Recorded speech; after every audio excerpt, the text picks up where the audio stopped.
નમસ્તે વિદ્યાર્થી મિત્રો, લાસ્ટ ટાઈમ આપણે અવરોધોના જોડાણમાં બીજા નંબરનું જોડાણ અવરોધોનું સમાંતર જોડાણ વિશે સમજ્યા.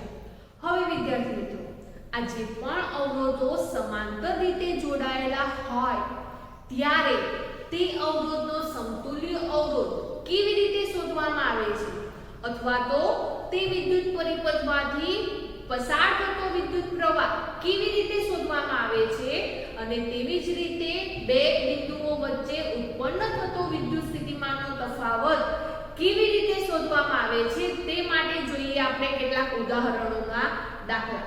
તો સૌથી પહેલા જોઈએ આપણે ઉદાહરણ 12.8.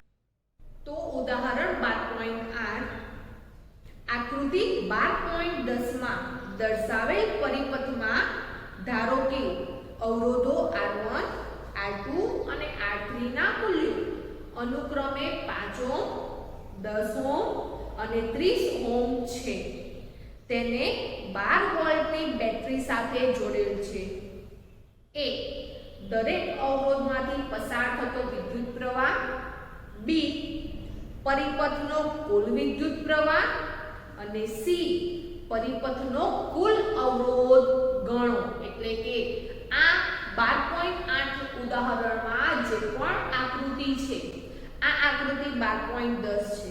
આ આકૃતિમાં ત્રણ અવરોધો જોવા મળે છે. એ ત્રણ અવરોધોમાંથી પસાર થતો વિદ્યુત પ્રવાહ શોધવાનો છે.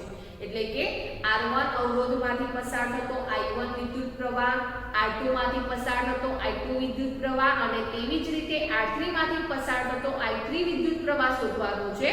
ઉપરાંત આ ત્રણેય વિદ્યુત પ્રવાહનો સરવાળો કરતા આપણને કુલ વિદ્યુત પ્રવાહ મળે છે, જે આપણે લાસ્ટ ટાઈમ સમજી ગયા છે. એ કુલ વિદ્યુત પ્રવાહ શોધવાનો છે. ઉપરાંત આ જે પણ ત્રણેય અવરોધો છે એ અવરોધોનો કુલ અવરોધ એટલે કે સમતુલ્ય અવરોધ શોધવાનો છે. તો કેવી રીતે શોધીશું? તો સૌથી પહેલા વિદ્યાર્થી મિત્રો આપણને અહીંયા જે માહિતી આપેલી છે એ માહિતી દર્શાવી દઈએ. તો વિદ્યાર્થી મિત્રો, અહીંયા આપણને જે પ્રમાણેની માહિતી આપેલી છે દર્શાવી દીધી છે. એટલે કે આ ઉદાહરણમાં આપણને ત્રણ અવરોધોના મૂલ્યો આપેલા છે, જે SI એકમ સાથે છે. ઉપરાંત વોલ્ટેજ એટલે વિદ્યુત સ્થિતિમાનનો તફાવત પણ આપેલો છે 12 વોલ્ટ, એ પણ SI એકમમાં છે. તો સૌથી પહેલા આપણે એ શોધીએ. તો એમાં શું શોધવાનું છે? તો જુદા જુદા અવરોધોમાં ઉત્પન્ન થતો વિદ્યુત પ્રવાહ શોધવાનો છે. તો એના માટે શું કરીશું? તો એના માટે આપણે ઓહ્મના નિયમનો ઉપયોગ કરીશું. તો ઓહ્મના નિયમ મુજબ વિદ્યુત પ્રવાહ શોધવા માટેનું સૂત્ર શું થશે? જે આપણે લાસ્ટ ટાઈમ પણ સમજી ગયા છે કે R1 અવરોધ ઉપર પસાર થતો વિદ્યુત પ્રવાહ I1 જોવા મળે છે. તો I1 બરાબર V/R1. આ સૂત્રનો ઉપયોગ કરીને ત્રણ અવરોધોમાંથી પસાર થતો વિદ્યુત પ્રવાહ આપણે શોધીએ. અહીંયા આપણી પાસે વોલ્ટેજ પણ છે અને R1 અવરોધનું પણ મૂલ્ય છે.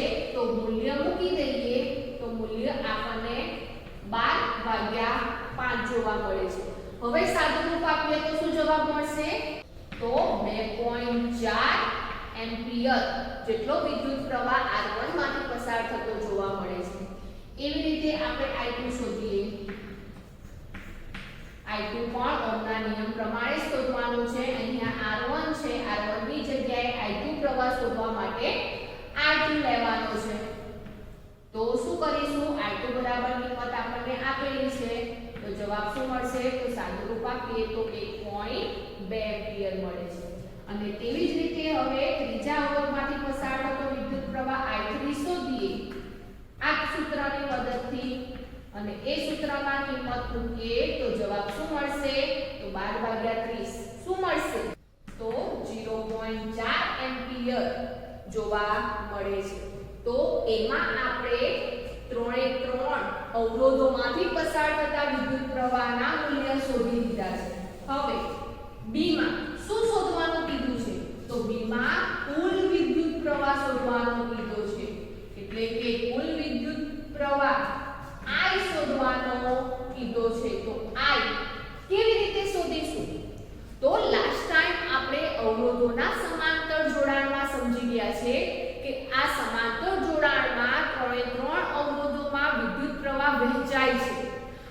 વિદ્યુત પ્રવાહનો સરવાળો કરતા આપણને કુલ વિદ્યુત પ્રવાહ પ્રાપ્ત થાય છે. તો કુલ વિદ્યુત પ્રવાહ I બરાબર શું થશે? I1 I2 I3. ત્રણે ત્રણની કિંમત મૂકીએ તો I1 બરાબર 2.4, I2 બરાબર 1.2 અને I3 બરાબર 0.4 આપણને મળે છે. હવે આ ત્રણે ત્રણ વિદ્યુત પ્રવાહનો સરવાળો કરીએ તો શું જવાબ મળશે? તો આપણે ત્રણે ત્રણનો સરવાળો કરીએ છીએ ત્યારે આપણને 4 એમ્પિયર જેટલો વિદ્યુત પ્રવાહ પસાર થતો જોવા મળે છે. તો આ આકૃતિ 5.10 માં જે વિદ્યુત પ્રવાહ છે એ વિદ્યુત પ્રવાહ વિદ્યુત પરિપથમાં 4 એમ્પિયર જેટલો વહે છે અને R1 અવરોધમાં 2.4 જેટલો વહેંચાય છે, I2 અવરોધમાં 1.2 એમ્પિયર જેટલો વિદ્યુત પ્રવાહ વહેંચાય છે અને R3 અવરોધમાં 0.4 એમ્પિયર જેટલો વિદ્યુત પ્રવાહ વહેંચાય છે. હવે તેવી જ રીતે C શોધવાનું છે. C માં શું શોધવાનું કીધું છે?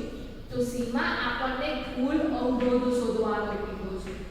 કુલ અવરોધ એટલે કે સમતુલ્ય અવરોધ. તો સમતુલ્ય અવરોધ શોધવા માટેનું સૂત્ર શું છે? તો સમતુલ્ય અવરોધ R ને શોધવા માટેનું સૂત્ર આપણને લાસ્ટ ટાઈમ સમાંતર જોડાણમાં સમજી ગયા છે. શું મળે છે? તો 1/R બરાબર 1/R1 plus 1/R2 plus 1/R3 મળે છે. એટલે કે અહીંયા જે સમાંતર રીતે જોડાયેલા અવરોધો છે એમનું વ્યસ્ત પ્રમાણ આપણને જોવા મળે છે. એમનો સરવાળો કરવાથી સમતુલ્ય અવરોધ પ્રાપ્ત થતો જોવા મળે છે. તો અહીંયા સમતુલ્ય અવરોધ અથવા તો કુલ અવરોધ સમાંતર રીતે જોડાયેલા અવરોધો શોધવા માટે તેમનું વ્યસ્ત પ્રમાણ લેવામાં આવે છે. હવે અહીંયા આપણે R1, R2 અને R3 અવરોધની કિંમત મૂકીએ તો R1 અવરોધની કિંમત શું છે?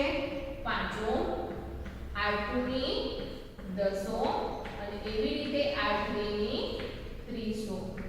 હવે વિદ્યાર્થી મિત્રો આપણે અહીંયા 1/5, 1/10, 1/30 જે અપૂર્ણાંક સંખ્યાઓ છે એ અપૂર્ણાંક સંખ્યાઓનો સરવાળો કરવાનો છે. તો આપણને ખબર છે કે અપૂર્ણાંક સંખ્યાનો સરવાળો કરવા માટે એ અપૂર્ણાંક સંખ્યાઓનો છેદ સરખો હોવો જોઈએ.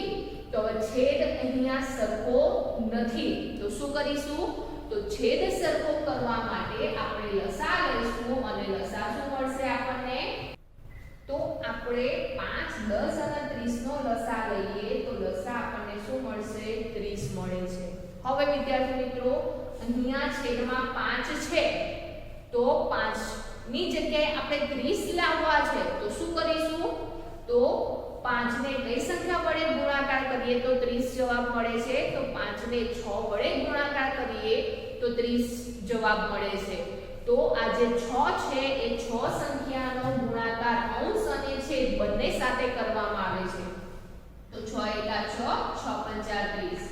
તેવી રીતે હવે 10 ની જગ્યાએ 30 છેદમાં લાવવું છે તો 10 ને કઈ સંખ્યા વડે ગુણીશું? 3 વડે. તો આ જે 3 છે એ 3 ને અંશ અને છેદ વડે ગુણીએ તો 3 × 3 10 × 30 અને તેવી જ રીતે અહીંયા છેદમાં 30 છે એટલે તેને કોઈ સંખ્યા વડે ગુણવામાં આવતું નથી એટલે કે એક જ વડે ગુણવામાં આવે છે. હવે અહીંયા અંશમાં રહેલી સંખ્યાઓનો સરવાળો કરીએ તો શું જવાબ મળશે? 10/30 અને સાદુરૂપ આપીએ તો શું જવાબ મળશે? 1/3. તો અહીંયા જે સમાંતર રીતે જોડાયેલા અવરોધો છે એ અવરોધોનો જે કુલ અવરોધ છે સમતુલ્ય અવરોધ છે એ આપણને વ્યસ્ત પ્રમાણમાં મળે છે અને કેટલો મળે છે? 1/3. પરંતુ આપણે સમતુલ્ય અવરોધ કુલ અવરોધ શોધવો છે તો હવે 1/r નો વ્યસ્ત કરીએ તો આપણને શું મળે છે? r મળે છે. તો અહીંયા પણ 1/3 નો વ્યસ્ત કરીએ તો શું મળશે? 3 ઓહ્મ. તો આ અહીંયા આ જે ત્રણે ત્રણ અવરોધો છે એ ત્રણે અને 3 અવરોધોનો કુલ અવરોધ આપણને 3 ઓહ્મ જોવા મળે છે. તેવી રીતે જોઈએ ઉદાહરણ 12.9. આકૃતિ 12.12 માં R1 10 ohm, R2 40 ohm, R3 30 ohm, R4 20 ohm અને R5 60 ઓહ્મ ઉપરાંત 12 વોલ્ટની બેટરી જોડેલ છે. તો A પરિપથનો કુલ અવરોધ અને B પરિપથમાંથી વહેતો કુલ વિદ્યુત પ્રવાહ ગણો. તો સૌથી પહેલા વિદ્યાર્થી મિત્રો આપણે આ આકૃતિ જોઈએ. આ આકૃતિમાં આપણને 5 અવરોધોનું જોડાણ આપેલ છે.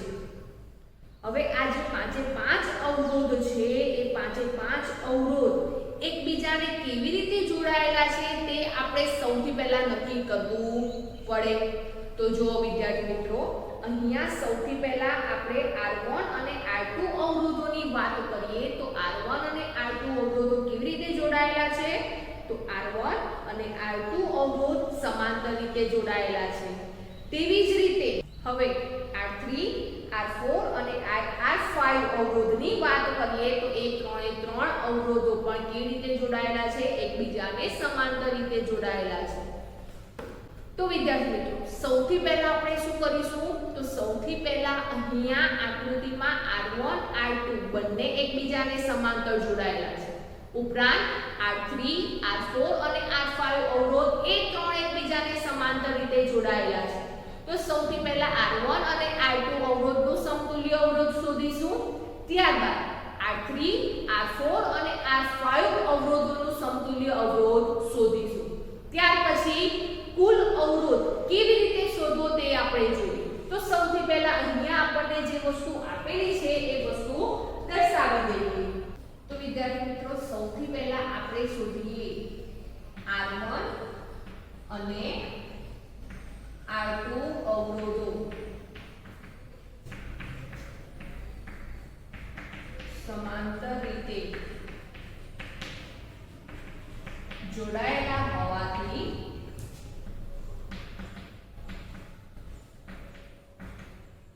તેમનો સમતુલ્ય અવરોધ શોધીએ. તો કેવી રીતે શોધીશું? તો હમણાં જ આપણે સમજી ગયા ઉદાહરણ 12.8 માં તે જ પ્રમાણે આપણે સમતુલ્ય અવરોધ R શોધીએ. હવે એ R ને આપણે બીજું કંઈક નામ આપીએ એટલે કે R ડેશ નામ આપીએ. કેમ? કારણ કે અહીંયા બે અવરોધો સમતુલ્ય શોધવાના છે. R1 અને R2 સમાંતર રીતે જોડાયેલા છે તેમનો પણ સમતુલ્ય અવરોધ શોધીશું. ત્યારબાદ R3 R4 અને R5 ત્રણે અવરોધ એકબીજાને સમાંતર છે એટલે તેમનો સમતુલ્ય અવરોધ શોધીશું. એટલા માટે અહીંયા સમતુલ્ય અવરોધ આપણે શું દર્શાવીશું? R dash. બરાબર? હવે વિદ્યાર્થીઓ તમને એમ થશે કે આ જે 5 અવરોધો છે એ 5 અવરોધ એકબીજાને સમાંતર નથી જોડાયેલા. તો ના વિદ્યાર્થી મિત્રો આપણે આકૃતિ જોઈએ તો આકૃતિમાં આપણને 1 અને 2 અવરોધ સમાંતર રીતે જોડાયેલા છે અને એવી જ રીતે 3 4 5 અવરોધો સમાંતર રીતે જોડાયેલા છે. તો સૌથી પહેલા R ડેશ શોધીએ. તો R ડેશ શોધવા માટેનું સૂત્ર શું થશે? તો 1/R1 1/R2. એવી જ રીતે R ડેશ શું મળશે આપણને? તો 1/R ડેશ મળશે. તો 1/R ડેશ બરાબર 1/R1 1/R2. હવે કિંમત મૂકીએ તો R1 ની કિંમત 10 અને R2 ની કિંમત 40. હમણાં સમજ્યા તે જ પ્રમાણે અહીંયા અપૂર્ણાંક સંખ્યાનો સરવાળો કરવાનો છે. છેદ સરખો નથી એટલે આપણે લસા લેવો પડે અને લસા શું મળશે? 40. છેદ સરખો કરવા માટે કઈ સંખ્યા સાથે અંશ અને છેદનો ગુણાકાર કરીશું? 4 સાથે અને અહીંયા 1 સાથે. તો જવાબ શું મળશે આપણને? 5/40 અને સાદુરૂપ આપીએ તો સાદુરૂપમાં શું જવાબ મળશે આપણને? 1/8. હવે આપણે R ડેશ શોધવો છે તો આ 1/R ડેશ નો વ્યસ્ત કરીએ એટલે R ડેશ મળે.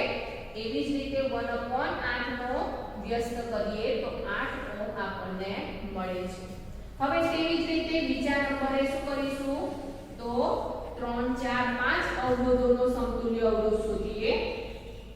R3 R4 અને R5 સમાંતર રીતે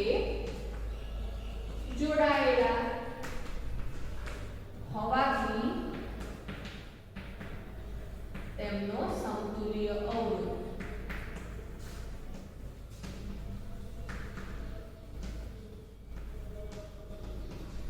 અને એને શું નામ આપીશું? R ડબલ ડેશ નામ આપીશું.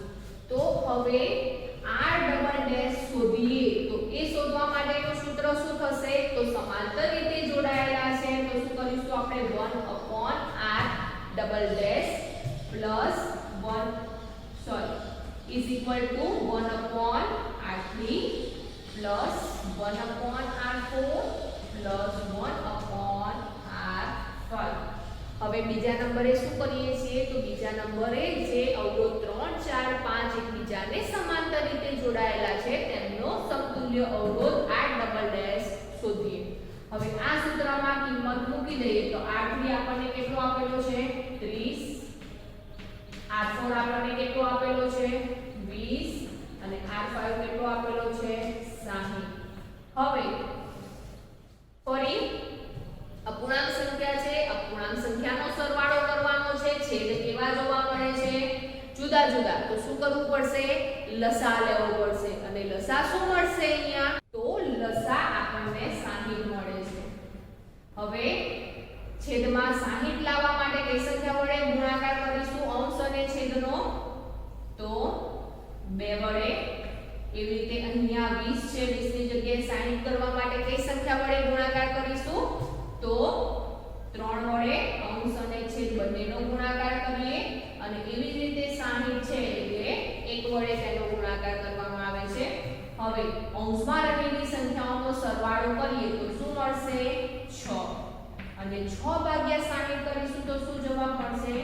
1/10.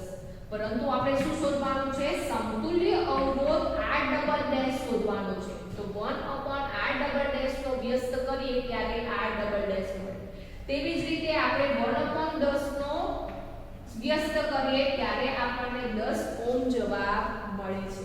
હવે વિદ્યાર્થી મિત્રો આપણે બંને અવરોધો જે સમાંતર રીતે જોડાયેલા જોવા મળે છે તેમના સમતુલ્ય અવરોધ શોધી દીધા છે.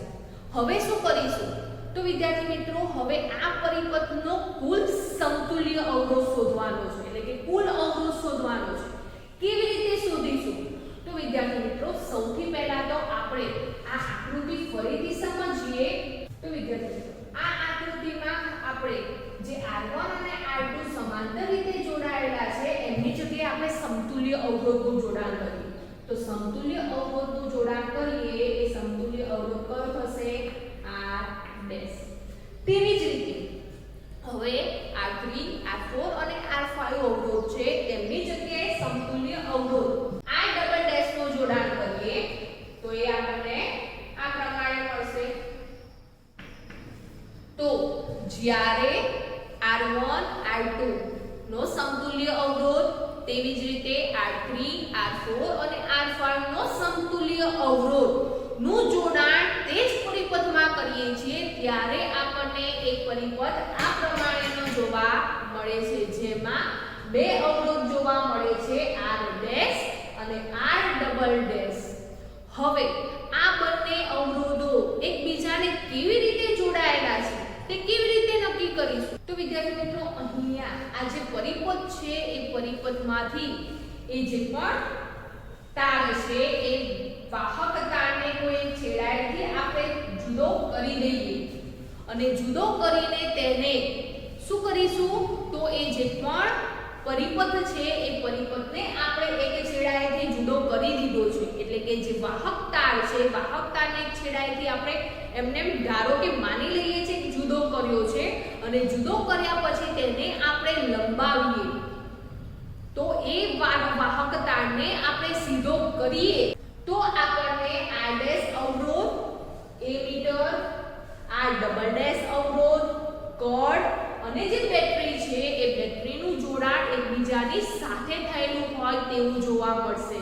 તો વિદ્યાર્થી મિત્રો, જ્યારે આ જે પણ વિદ્યુત ઘટકો છે એ વિદ્યુત ઘટકો એકબીજાની સાથે જોડાયેલા હોય અથવા તો જે અવરોધો છે એ અવરોધો એકબીજાની સાથે જોડાયેલા હોય તે કેવા પ્રકારનું જોડાણ થશે? તો ત્યારે શ્રેણી જોડાણ થતું જોવા મળે છે.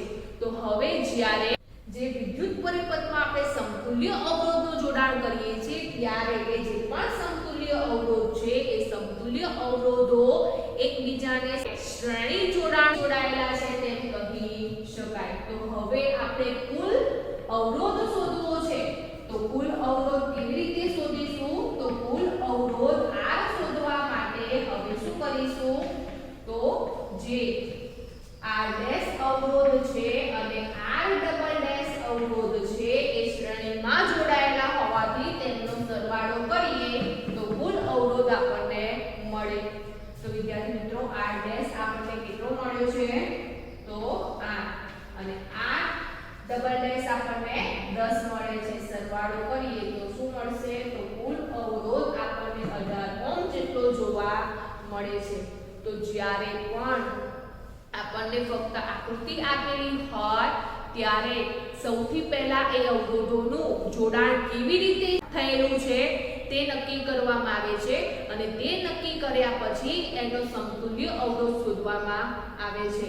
તો અહીંયા વિદ્યાર્થી મિત્રો, ફરી એકવાર આપણે જે સમતુલ્ય અવરોધ શોધીએ છીએ એ સમતુલ્ય અવરોધ શોધ્યા પછી ના જે સમતુલ્ય અવરોધનું જોડાણનું પરિપથમાં કરીએ છીએ ત્યારે એ બંને અવરોધ એકબીજાને શ્રેણીમાં જોડાયેલા જોવા મળે છે. માટે શ્રેણીમાં જોડાયેલા હોવાથી કુલ અવરોધ R બરાબર R'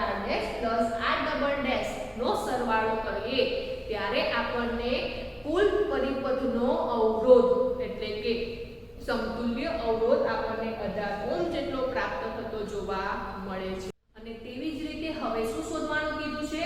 તો તેવી જ રીતે B માં કુલ વિદ્યુત પ્રવાહ શોધવાનું કીધું છે. તો કુલ વિદ્યુત પ્રવાહ કેવી રીતે શોધીશું? I શોધવાનો છે. તો I શોધવા માટે શું કરીશું? તો વિદ્યાર્થી મિત્રો, અહીંયા આપણે સૌથી પહેલા A શોધ્યું એટલે કે સમતુલ્ય અવરોધ, કુલ અવરોધ પરિપથમાંથી પસાર થતો શોધ્યો. હવે બીજા નંબરે આ જે પણ આકૃતિ છે એ આકૃતિમાંથી પસાર થતો કુલ વિદ્યુત પ્રવાહ શોધવાનો છે. તો તમે બે રીતે વિદ્યુત પ્રવાહ શોધી શકો છો. કઈ બે રીતે? તો સૌથી પહેલા અહીંયા આપણે સમતુલ્ય અવરોધ એટલે કે કુલ અવરોધ શોધી દીધો છે અને આપણને વિદ્યુત સ્થિતિમાનનો તફાવત પણ આપેલો છે. તો ઓહ્મના નિયમ પરથી તમે I બરાબર V/R નો પણ ઉપયોગ કરી શકો છો. V કેટલા આપેલા છે આપણને? 12 વોલ્ટ અને R આપણને કેટલા મળે છે? 18. હવે 12 ભાગ્યા 18 કરીએ તો શું જવાબ મળશે? તો 0.67 એમ્પિયર જેટલો વિદ્યુત પ્રવાહ પસાર થતો હશે. અથવા તો બીજી કઈ રીતે તમે ગણી શકો?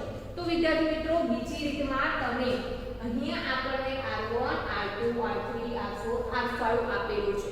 તો અહીંયા જેટલા પણ 5 અવરોધ આપેલા છે એ પાંચે અવરોધમાં ઉત્પન્ન થતો વિદ્યુત પ્રવાહ એટલે કે એ જે વિદ્યુત પ્રવાહ પસાર થાય છે એ વિદ્યુત પ્રવાહ પહેલા શોધી દો અને ત્યાર પછી એ વિદ્યુત પ્રવાહોનો સરવાળો કરતા પણ કુલ વિદ્યુત પ્રવાહ મળશે.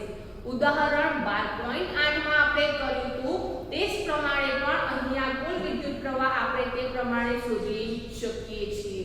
તો આમ અવરોધોનું જોડાણ કઈ રીતે થયેલું છે એ સૌથી પહેલા આપણે આકૃતિ દ્વારા નક્કી કરવામાં આવે છે અને ત્યારબાદ શ્રેણી જોડાણમાં જોડાયેલા અવરોધો હોય તો તે પ્રમાણેનો સમતુલ્ય અવરોધનું સૂત્ર વાપરીને દાખલા ગણવામાં આવે છે અને જો સમાંતર રીતે જોડાયેલા હોય ત્યારે કયા સૂત્રનો ઉપયોગ કરવામાં આવે છે? ત્યારે સમાંતર રીતે જોડાયેલા જે અવરોધોનો સમતુલ્ય અવરોધ શોધવા માટેનું સૂત્ર છે તે સૂત્રનો ઉપયોગ કરીને દાખલા ગણવામાં આવે છે. ત્યારબાદ હવે આ જે પણ અવરોધોનું શ્રેણી જોડાણ અને સમાંતર જોડાણ છે તે અવરોધોના શ્રેણી જોડાણથી કયા કયા ફાયદા અને કયા કયા ગેરફાયદા થાય છે, ઉપરાંત સમાંતર જોડાણથી કયા કયા ફાયદા અને ગેરફાયદા થાય છે તે આપણે સમજીએ. તો સૌથી પહેલા જોઈએ આપણે શ્રેણી જોડાણના ફાયદા.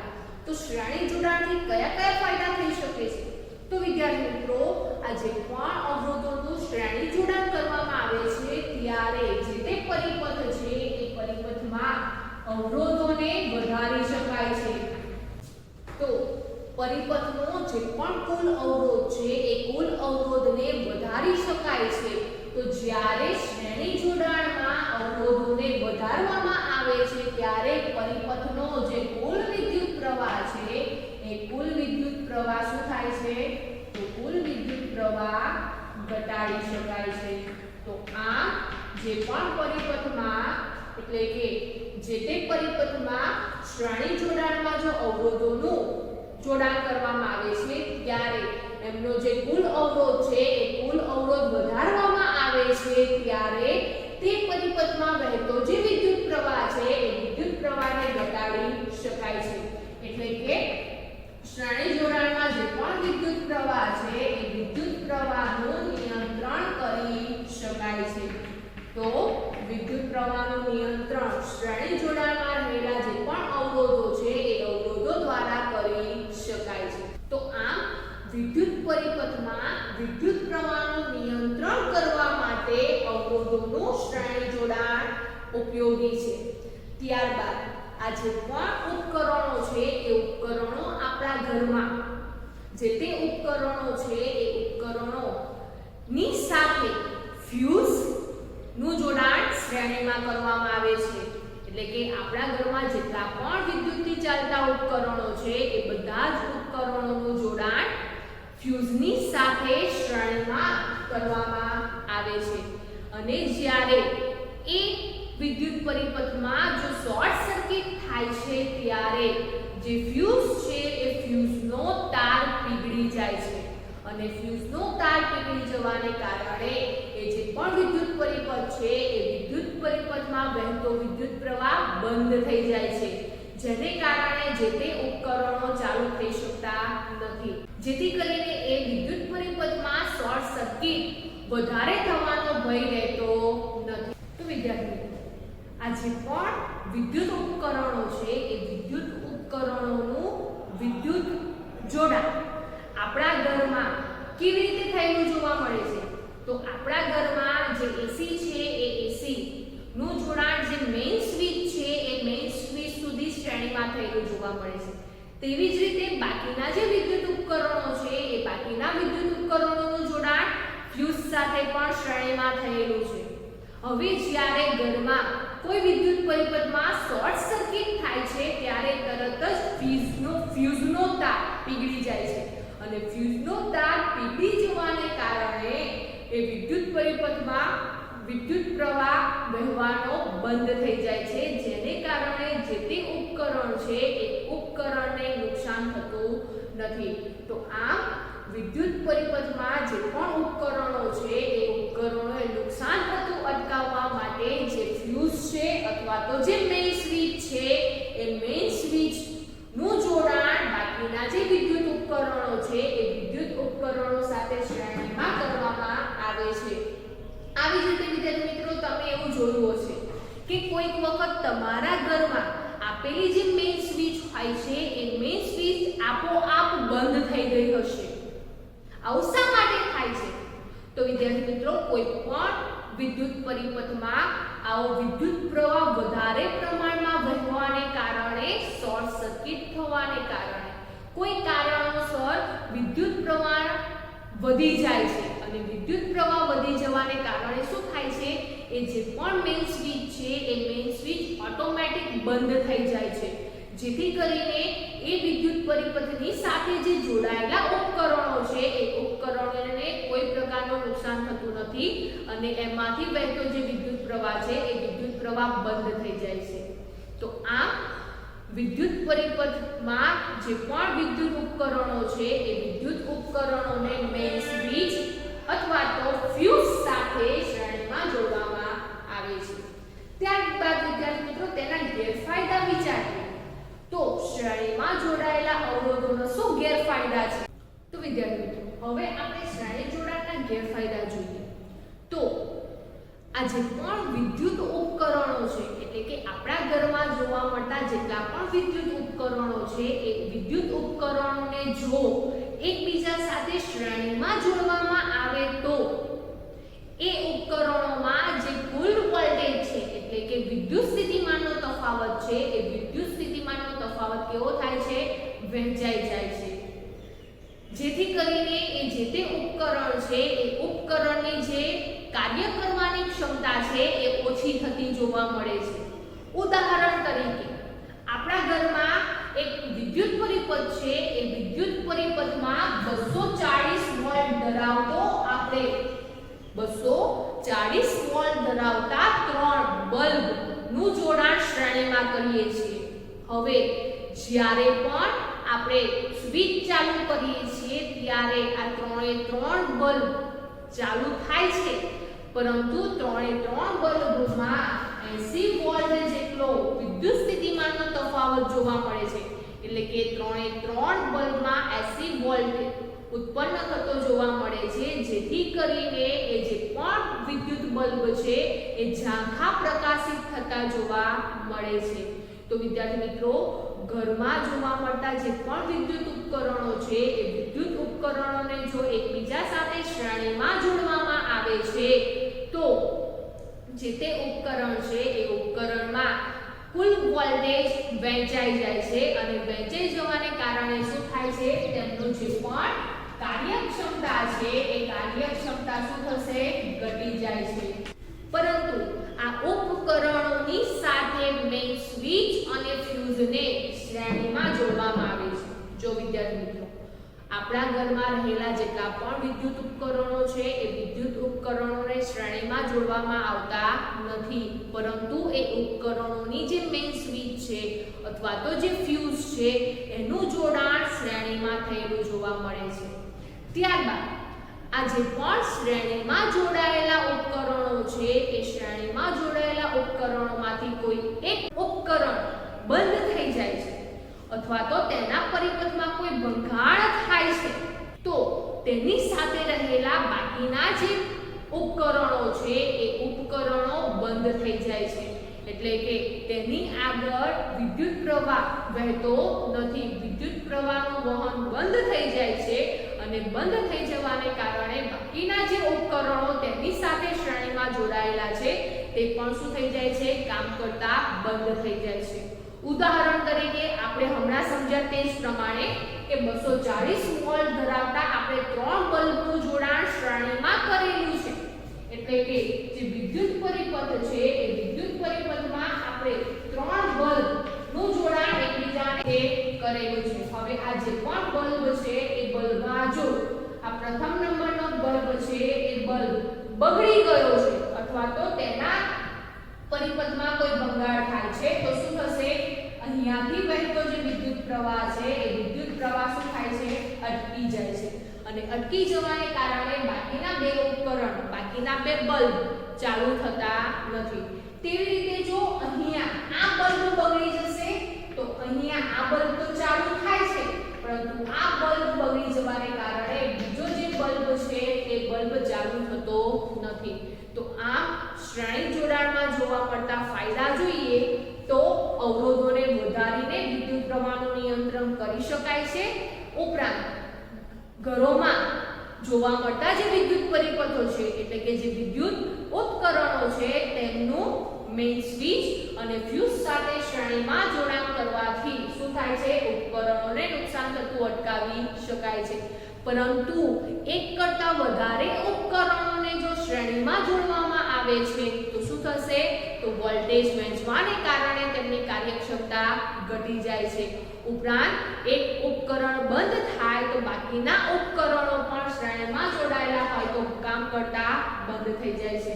તો આમ શ્રેણી જોડાણના ફાયદા અને ગેરફાયદા જોવા મળે છે. તેવી જ રીતે જોઈએ હવે અવરોધોને જો સમાંતર રીતે જોડવામાં આવે તો તેનાથી શું ફાયદા થાય છે? તો વિદ્યાર્થી મિત્રો, હમણાં આપણે શ્રેણી જોડાણના ગેરફાયદા વિશે સમજી ગયા કે ઘરમાં જોવા મળતા જે પણ વિદ્યુત ઉપકરણો છે એ વિદ્યુત ઉપકરણો જો શ્રેણીમાં જોડવામાં આવે તો તેનાથી કયા કયા ગેરફાયદા થાય છે. એટલા માટે આપણા ઘરમાં જોવા મળતા જેટલા પણ ઉપકરણો છે એ ઉપકરણોને એકબીજા સાથે સમાંતર રીતે જોડવામાં આવે છે. તો સમાંતર રીતે જોડાયેલા જે પણ ઉપકરણો છે એ ઉપકરણોમાંથી કોઈ એક ઉપકરણ બંધ થઈ જાય તો પણ બાકીના ઉપકરણોમાં વિદ્યુત પ્રવાહનું વહન ચાલુ જોવા મળે છે અને તેઓ કામ કરતા જોવા મળે છે. તો સૌથી પહેલો સમાંતર જોડાણનો ફાયદો શું? તો જે પણ વિદ્યુત ઉપકરણો છે એ વિદ્યુત ઉપકરણોને કેવી રીતે જોડવામાં આવે છે? સમાંતર રીતે જોડવામાં આવે. તો શું થશે? એક ઉપકરણ બંધ થઈ જાય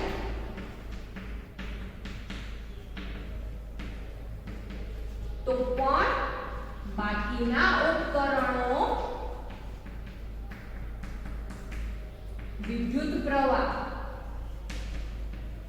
ચાલુ રહે છે અને જેથી કરીને એ બાકીના જે ઉપકરણો છે એ બાકીના ઉપકરણો કામ કરે છે. તો પહેલો સમાંતર જોડાણનો ફાયદો શું છે? તો જે પણ વિદ્યુત ઉપકરણો છે તે સમાંતર રીતે જોડાયેલા હોય તો એક ઉપકરણ બંધ થાય છતાં પણ બાકીના ઉપકરણો ચાલુ જોવા મળે છે.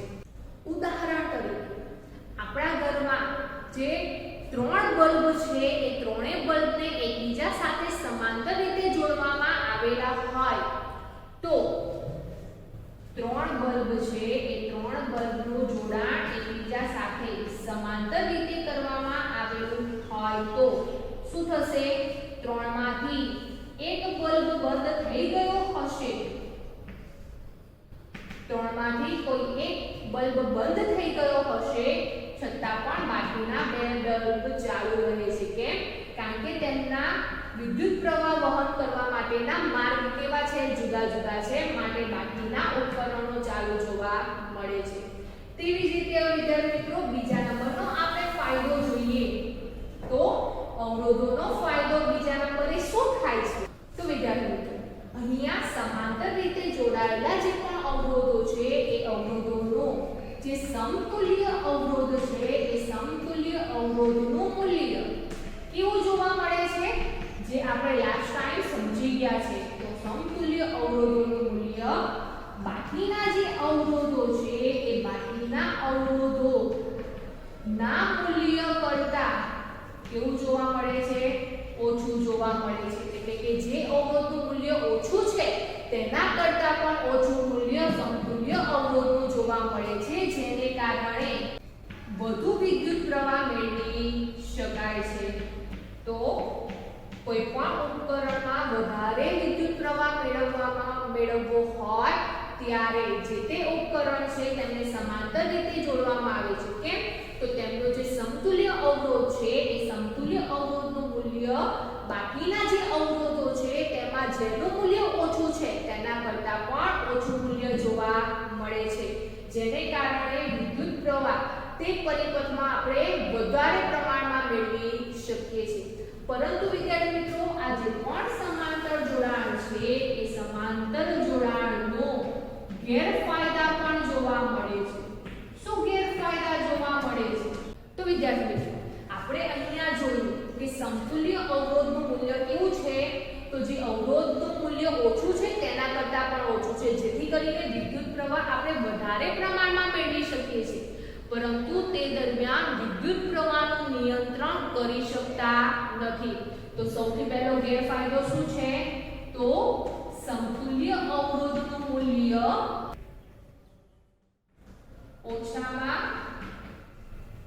ઓછા મૂલ્ય ધરાવતો જે અવરોધ છે ઓછું મૂલ્ય જોવા મળે છે. જેથી કરીને શું થાય છે? તો જેથી કરીને જે વિદ્યુત પ્રવાહ છે એ વિદ્યુત પ્રવાહનું નિયંત્રણ વિદ્યુત પ્રવાહ વધુ પ્રમાણમાં ઉત્પન્ન થાય છે જેથી કરીને વિદ્યુત પ્રવાહનું નિયંત્રણ કરી શકાતું નથી. તો પહેલો ગેરફાયદો સમાંતરમાં શું જોવા મળશે? તો જે વિદ્યુત પ્રવાહ છે એ વિદ્યુત પ્રવાહ વધવાને કારણે તેનું નિયંત્રણ કરી શકાતું નથી. ત્યારબાદ આપણે બીજા નંબરનો ગેરફાયદો જોઈએ તો વિદ્યાર્થી મિત્રો જુદા જુદા વોલ્ટેજ ધરાવતા જે વિદ્યુત બલ્બ છે એ વિદ્યુત બલ્બને સમાંતર રીતે જોડવામાં આવે તો એ જે પણ વિદ્યુત બલ્બ છે એ વિદ્યુત બલ્બમાં એક જ બલ્બ પ્રકાશિત થતો જોવા મળે છે, બાકીના બલ્બ પૂર્ણ પ્રકાશિત થતા જોવા મળતા નથી. તો બીજા નંબરનો ગેરફાયદો શું છે? તો વિદ્યાર્થી મિત્રો, જુદા જુદા વોલ્ટેજ ધરાવતા બલ્બને સમાંતર રીતે જોડવામાં આવે તો એ જે પણ બલ્બ છે એ બલ્બ પૂર્ણ ક્ષમતાથી પ્રકાશિત થતા નથી. ઉદાહરણ તરીકે કોઈ પણ બે બિંદુઓની વચ્ચે જુદા જુદા વોલ્ટેજ ધરાવતા આપણે બલ્બ નું જોડાણ કરીએ.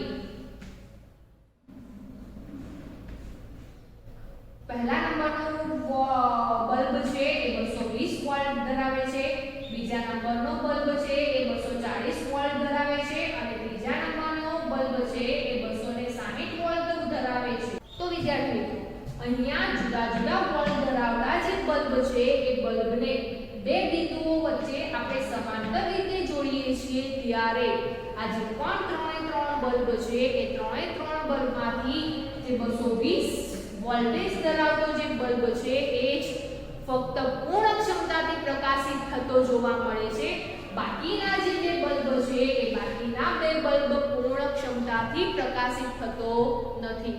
તો આમ અવરોધોને શ્રેણી અને સમાંતર રીતે જોડવામાં આવે ત્યારે પણ તેના ફાયદા અને ગેરફાયદા થતા જોવા મળે છે.